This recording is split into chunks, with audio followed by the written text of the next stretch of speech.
محفل علمی و ادبی گنج سخن هر ماه با اشتراک دانشمندان و ادیبان برگزار می شود. در تالار ریاست شورای اتفاقهای کسبی ولایت سوخت با اشتراک ادیبان و عالمان، استادان، دانشجویان و کارمندان اتفاقهای کسبی ولایت سوخت نشست 198مین این محفل نامدار مخلصان علم و ادب را جمع آورد.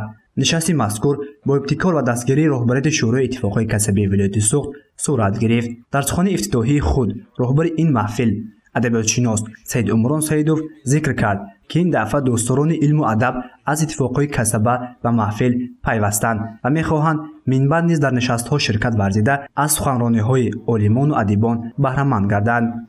سپس نوماجان عابدزاده معاون رئیس شورای اتفاقهای کسبی ولایت سوخت در موضوع خودشناسی ملی عامل رشد جامعه برآمد کرده اوید به مسائل بلند برداشتن معرفت و فرهنگ جامعه اظهار نظر کرد. از جمله گفت که برابر عامل‌های مادی عامل‌های معنوی از جمله زبان، موسیقی، فرهنگ همچنین رکن‌های اساسی وحدت ملی و رشد جامعه خدمت می‌کنند. تجربه ملت و دولت‌های پیشرفته این حقیقت را از خوبی ثابت نمودند و در این روند کوشش‌های پیشوای معظم ملت ثمره‌های نیک آورده ایستاده است.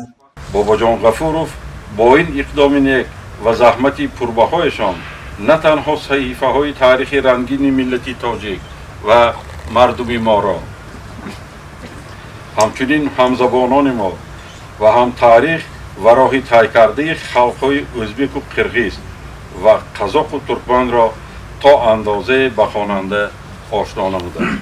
ادبیاتشناس و شاعر تازه پرداز بهرام رحمتزاد در بخش نوگانی‌های علم و ادبی حاضرین را با کتاب‌های نو آشنا نمود. از جمله در ردیف کتاب‌های مربوط به مؤسسه دولتی مرکز علمی کمال خوجندی دایر و چاپ آثار ادبیاتشناس معروف تاجیک شادروان سعدالله اسدالله‌اف اطلاع داد. موصوف در مورد کتاب‌های تازه‌نشر با نام صیادان معنی که به کوشش ادیب و محقق پرکار ابراهیم نقاش در زمینه کتاب منتخبی محمد قهرمان عبارت از گلچین آثار سخنوران سبک هندی روی کار آمده است اظهار نظر کرد. همچنین از جانب رهبر محفل کتاب نوی حاجی حسین موسی‌زاده 9 اوراق ابجد عبارت از اشعار تازه که در نشریات ناشر انتشار گردید معرفی شد. همچنین اوید به کتاب‌های مانند کمال آدمیت سید اکبرخان اسام‌الدینوف، نور زندگی نورالله خان آخونوف و چند دیگر سخن رفت. بعداً در موضوع صدا آمد که تو را مژده دهد از نوروز نورعلی نورزاد دکتر علم‌های فیلولوژیا استاد دانشگاه دولتی خوجند به نام اکادمیک بابا جان غفورов برآمد کرد. او از انعکاس این جشن در آثار ادیبان کلاسیکی سخن کرده معلومات‌های جالب تاریخی و ادبی را بررسی کرد.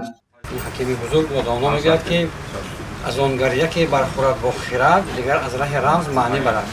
شاهنامه در واقع ما همین نوروز را، مهرگان را، صدر را، تیرگان را با توسط همین شاهنامه میزبان فردوسی میشناسیم. سبحان اعظمزاد نامزد علم‌های فیلولوژیا در سن کافدر ادبیات معاصر دانشگاه دولتی خوجند به نام اکادمیک بابا جان غفورov در موضوع محفل‌های ادبی و خودشناسی ملی صحبت جالب نموده از تاریخ محفل و محفل آرایی ادیبان و اهل علم و فرهنگ در کشور ما سخن کرد. از جمله ذکر کرد که یکی از هدف‌های محفل ادبی در گذشته شکل‌گیری رویه‌های نوی ادبی، تشکل جهانبینی و ملکی خاصه، سبک تازه در شعر و شاعری، پرورش ذوق جوانان و جوانان صاحب ذوق بود. محفل گنج سخن نیز رسالت بزرگی را در دوش دارد. ترغیب ادبیات و زبان، جلب جوانان به ادبیات، قدرشناسی اهل ادب و سوی معرفت و علم و ادب جلب کردن جامعه از مهمترین وظیفه‌های محفل میباشد، گفت دانشمند.